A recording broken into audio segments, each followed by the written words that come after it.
Would I be the a-hole if I played another One Bites the Dust at my brother's wake? My brother died. I miss him like I lost one of my limbs.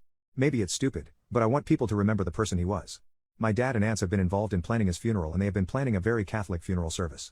He wasn't Catholic and wouldn't like the very expensive casket, the flowers, the church with a lot of people he didn't know there.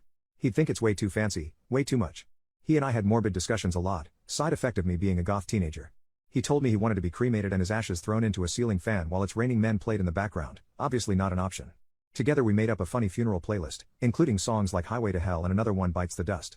To remember him, I want to bring a speaker and play Another One Bites the Dust at his wake. I would explain it to the people at the wake and say that I wanted to preserve the person he was. Maybe I could give a speech, or tell the story and explain how he saw death with humor, not sadness.